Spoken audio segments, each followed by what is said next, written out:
የሻዕቢያ ጀንበር የምትጠልቀው ከአዲስ አበባ ጀምሮ ነው። ጉድ መጣ። ታደሰ ወረደ የደበቁት ኢሳያስን ያስደነገጠው ከአዲስ አበባው ስብሰባ ጋር ተያይዞ አዲስ ወሳኝ መረጃዎች እየወጡ ናቸው። ጅቡቲ ወጥ ረገጠች፣ ቀዩን መስመር ተዳፍራለች። ቲክቶከሮቹን ያሰርነው ለመምከር ነው። ጠቅላይ ሚኒስትር አብይ ተጽዕኖ ፈጣሪዎቹ ለተግዛዝ እንደታሰሩ ተናገሩ። በአዲስ አበባ ከፍተኛ አመራሮች ላይ እርምጃ ተወሰደ። እርምጃው ይቀጥላል ተብሏል። ከሰሞኑ ወደ አዲስ አበባ በድንገት የተጠሩት ፕሬዚዳንት ታደሰ ወረደ በአዲስ አበባ ቆይታቸው ከፌዴራል መንግስቱ በተጨማሪ ከወሳኝ ዓለም አቀፍ ተቋማት መሪዎች ጋር መምከራቸው ሲሰማ የውይይታቸው አጀንዳም ኤርትራን ያካተተ እንደሆነም ተሰምቷል። በዚህ መሃል ታዲያ የሻዕቢያ ጀንበር የምትጠልቀው ከአዲስ አበባ ጀምሮ ነው የሚል ሀሳብ ስለተሰነዘረበትና ፕሬዚዳንቱ ስለደበቁት ኢሳያስን ያስደነገጠው ከአዲስ አበባው ስብሰባ ጋር ተያይዞ አዳዲስ መረጃዎች እየወጡ ናቸው። ጥንቅራችን ፈልፍሎ ያገኘው ዘርዘር ያሉ መረጃዎች ይዟል፣ የምሰሙት ይሆናል። በሌላ በኩል ደግሞ ጅቡቲ ወጥ ረገጠች። የጅቡቲ ያልታሰበ ውሳኔ ተከትሎ በሁለቱ ሀገራት የሎጂስቲክ ዘርፍ ላይ ከፍተኛ ውጥረት መፈጠሩ ተሰምቷል። ለመሆኑ ጅቡቲ ቀዩ መስመር ተዳፈረች ያስባሉ ያልተጠበቀ ውሳኔ ምንድን ነው? እንመለስበታለን። ወዲህ ደግሞ በአዲስ አበባ ከፍተኛ አመራሮች ላይ እርምጃ መወሰዱ ተሰምቷል። እርምጃው ተጠናክሮ እንደሚቀጥልም ተነግሯል። ይህንንና ጠቅላይ ሚኒስትሩ ስለ ሰሞነኛው የቲክቶከሮች እስር የሰጡትን ማብራሪያ ያክለን መደመጥ ያለባቸውን መረጃዎች ይዘናል። ሰላም ውድ የሉ ዴይሊ ቤተሰቦች እንደምን አላችሁ? ቻናሉን ሰብስክራይብ ላይክ ሼር ያደረጋችሁ እስከ መረጃዎቻችን ፍጻሜ አብራችሁን ቆዩ። በመጀመሪያም ጠቅላይ ሚኒስትር አብይ ቲክቶከሮችን ያሰርነው ለመምከር ነው ሲሉ ከስሩ ጀርባ ያለውን ምክንያት ተናገሩ።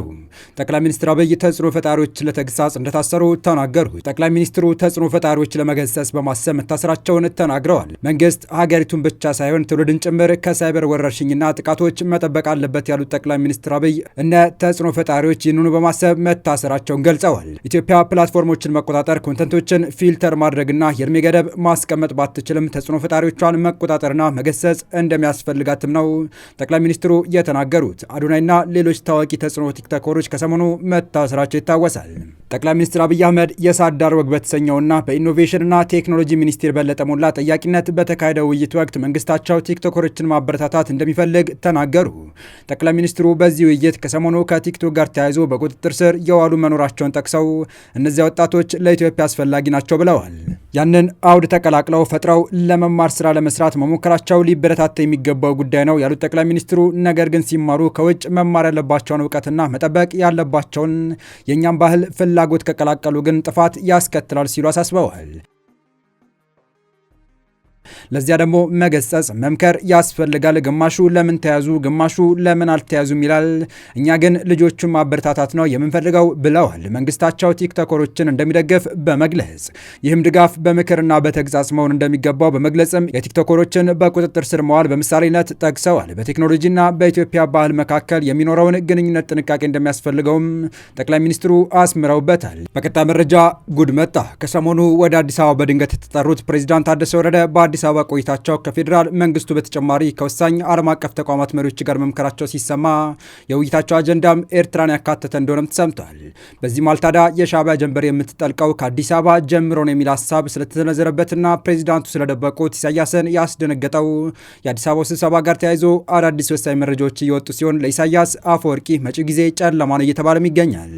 በምስራቅ አፍሪካ ያለው ሁኔታ አሁንም ድረስ በአንድ በኩል በጥሰት በሌላ በኩል ደግሞ ተስፋዎችን አንግቦ እየተካረረ ቀጥሏል። በሌላ በኩል አስመራን ያስበረገገ እና ከፍተኛ ስጋት ውስጥ የጣለ የቀይ ባህር መውጫ መፍትሄ ከፊታችን እየመጣ ስለመሆኑ የሚያሳዩ ተስፋ ሰጪ መረጃዎችም ብቅ እያሉ ነው። በሁለቱ ሀገራት መካከል አሁንም ድረስ ጦርነት ይቀሰቀሳል ተብሎ ስጋቶች እየተበራከቱ የመጡ ሲሆን፣ በሌላ በኩል ደግሞ ይህንን ጦርነት ለማስቀረትና ቀጠናው ሰላም ሆኖ እንዲቀጥል ለማድረግ ስጋት የገባቸው ሌላ ሀያላን ሀገራትና በዚህ ቀጠና ላይ ጥቅማችን ይነካብናል ብለው የሚያስቡ እንደ አሜሪካ፣ የአውሮፓ ህብረት፣ ሳውዲ አረቢያና የተባበሩት አረብ ኤምሬትስ የመሳሰሉ ሀገራት ጉዳዩ በሰላማዊና በድርድር እንዲፈታ ጥረት እያደረጉ እንደሆነ ተሰምቷል። ይህ ደግሞ በዋናነት በአሜሪካ ፊት አውራሪነት እንደሚከናወን የተነገረ ሲሆን ከሰሞኑ በአዲስ አበባ ከፌዴራል መንግስቱ ባለስልጣናትና ከዓለም አቀፍ ክንደ ብርቱ ተቋማት ጋር የመከሩት ጀነራል ታደሰ ወረደ የሻዕቢያን ጉዳይ በተመለከተ ወሳኝ ማሳሰቢያ እንደተሰጣቸው ተሰምቷል። የኢሳያስና ሻዕቢያ መጪው ጊዜ ጨለማ ለመሆኑ በርካታ ማስረጃዎች መጥቀስ ይቻላል የሚሉ ታዛቢዎች ከታደሰ ወረደ ስብሰባዎች በተጨማሪ ሌሎች ሰሞነኛ ክስተቶችን መመልከት በቂ ነው እያሉ ናቸው። ለአብነት ለአብነትም የግብፅ፣ ሱዳን፣ ሶማሊያና የመካከለኛውም ምስራቅ ሀገራት ስለ ቀይ ባህር ያንጸባረቁት አቋም መመልከት ይረዳል በማለት የሚቀጥሉት ታዛቢዎች በእርግጥም ነገሮች ለአስመራ እየከበዱ እንደሆነ አክለው ገልጸዋል።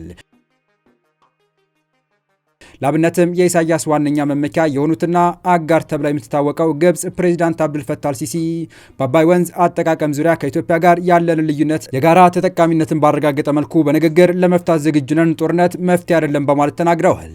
በሌላ በኩል ደግሞ ሌላኛው የአስመራ አጃቢ ጀኔራል አልቡራን ከተፋላሚያቸው ጀኔራል ሄሜቲ ጋር እርቅ እንዲያወርዱ አሜሪካ ጣልቃ ገብታለች።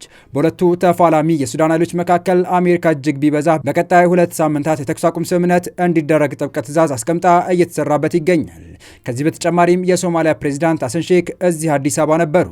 አሜሪካ፣ እንግሊዝ፣ አውሮፓ ህብረት በበኩላቸው ከሰሞኑ በትግራይ ጊዜያዊ አስተዳደር ፕሬዚዳንት ሌተር ጀነራል ታደሰ ወረደ እየተመራ ለተከታታይ 3 ቀን አዲስ አበባ ለነበረው የልዑካን ቡድን ከሻዕቢያ ጋር በመጣመር ዳግም ጦርነት ለመክፈት የምታደርጉትን ዝግጅት አቁሙ የሚል ቀጭን ትዕዛዝ የሰጡ መሆናቸው የተነገረ ቢሆንም ፕሬዚዳንት ታደሰ ስለ ሁኔታው ዝምታ መምረጣቸው ሻዕቢያ ነገሮችን በውል እንዳይረዳ አድርጎታል ሲሉ ታዛቢዎቹ ሀሳባቸውን አካፍለዋል። በቀጣይ ርዕሳችን በአዲስ አበባ ከፍተኛ አመራሮች ላይ እርምጃ ተወሰደ። እርምጃው ይቀጥላል ተብሏል። የአዲስ አበባ ገቢዎች ቢሮ 179 አመራሮችና ባለሙያዎች ላይ እርምጃ መውሰዱን ገለጸ። የአዲስ አበባ ገቢዎች ቢሮ በበጀት ዓመቱ ባለፉት 5 ወራት ለግብር ከፋዮች ተገቢውን አገልግሎት ባልሰጡና ኃላፊነታቸውን ባልተወጡ 179 አመራሮችና ባለሙያዎች ላይ የዲሲፕሊን እርምጃ መውሰዱን ገለጸ። በቢሮው የሞደርናይዜሽን ዘርፍ ምክትል ቢሮ ኃላፊ አቶ መሐመድ አብድረህማን እንደገለጹት ኃላፊነታቸውን በአግባቡ ሳይወጡ በተገኙ 20 አመራሮችና 159 ፈጻሚዎች ላይ አስተዳደራዊ የዲሲፕሊን እርምጃ ተወስዷል። ኃላፊው ይህንን የገለጹት ከዋና መስሪያ ቤት ጀምሮ በሁሉም ቅርንጫፎችና ወረዳ ጽህፈት ቤቶች የነበረውን የአገልግሎት አሰጣጥ አፈጻጸም ለመገምገም በተዘጋጀ የውይይት መድረክ ላይ ነው። አቶ መሐመድ አብድረህማን የክትትልና ድጋፍ ስራው ተጠናክሮ እንደሚቀጥል ጠቁመው በተለይም በታክስ ሃርሞናይዜሽን፣ በቲን ቁጥር አሰጣጥ፣ በኢ-ፋይሊንግ እና በኢ-ፔይመንት፣ በመዝጊያ ክሊራንስ እንዲሁም በቅሬታ ሰሚ መማክርት ጉባኤ ውይይቶች ላይ ተጨባጭ ለውጥ ማምጣት እንደሚገባ አሳስበዋል። የቢሮው ጽህፈት ቤት ኃላፊ አቶ አዳነ ሱሌ በበኩላቸው የሚሰጡ አገልግሎቶችን የጥራት ደረጃ በማሳደግ ገቢን በፍትሃዊነት መሰብሰብ እንደሚገባ ገልጸዋል። የከተማዋን የልማት ትኩረት ነጥቦች ግንዛቤ ውስጥ በማስገባት ተገልጋዩ ካለምንም እንግልት አገልግሎቶች የሚያገኝበትን ምቹ ሁኔታ መፍጠር በየደረጃው ያለ አመራር ዋነኛ ኃላፊነት መሆኑን አስገንዝበዋል።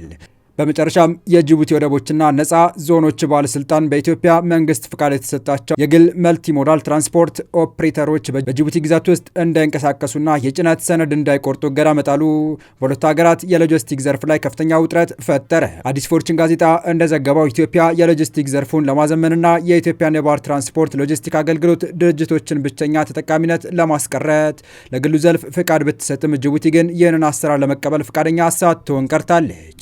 የኢትዮጵያ ማሪታይም ባለስልጣን የሎጂስቲክስ ዘርፉን ነፃ ለማድረግ ለ6 የግል መልቲሞዳል ኦፕሬተሮች ፍቃድ መስጠቱ ይታወሳል። እነዚህ ድርጅቶች ስራ እንዲጀምሩ የተቀመጠው የጊዜ ገደብ እንደ አውሮፓውያን አቆጣጠር ኦክቶበር 2005 የነበረ ቢሆንም የጅቡቲ ባለስልጣናት የራሳቸው መርከብ የሌላቸው ኦፕሬተሮች የጭነት ሰነድ ማውጣት አይችሉም የሚል መምሪያ በማውጣት እንቅስቃሴያቸውን ገድቧል። በዚህ ምክንያት ቢያንስ የ2 ኩባንያዎች ኮንቴነሮች በወደብ ላይ ተቀርቅረው ይገኛሉ። በመቶ ሚሊዮኖች የሚቆጠሩ ኢንቨስትመንት እቅድ አደጋ ላይ ወድቋል። በዘርፉ በተፈጠሩ አለመረጋጋትና የሁለትዮሽ የመግባቢያ ሰነድ ጊዜው በማለቁ ምክንያት ህጋዊ ዋስትና ማግኘት አስቸጋሪ ሆኗል።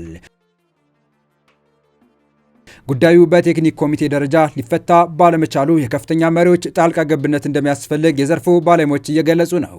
በተለይም ጠቅላይ ሚኒስትር አብይ አህመድና የጅቡቲ ፕሬዚዳንት ኢስማኤል ኦማር ጊሌ በቀጥታ ካልተወያዩበት በስተቀር የሎጂስቲክ ቀውሱ በቀላሉ ሊፈታ እንደማይችል ስጋት ተፈጥሯል። የኢትዮጵያ የሎጂስቲክ ዘርፍ ተዋንያን መንግስት ከጅቡቲ ጋር ያለውን አለመግባባት በዲፕሎማሲያዊ መንገድ በመፍታት የግሉ ዘርፍ ወደ ስራ የሚገቡበትን ሁኔታ እንዲያመቻች ጥሪ አቅርበዋል።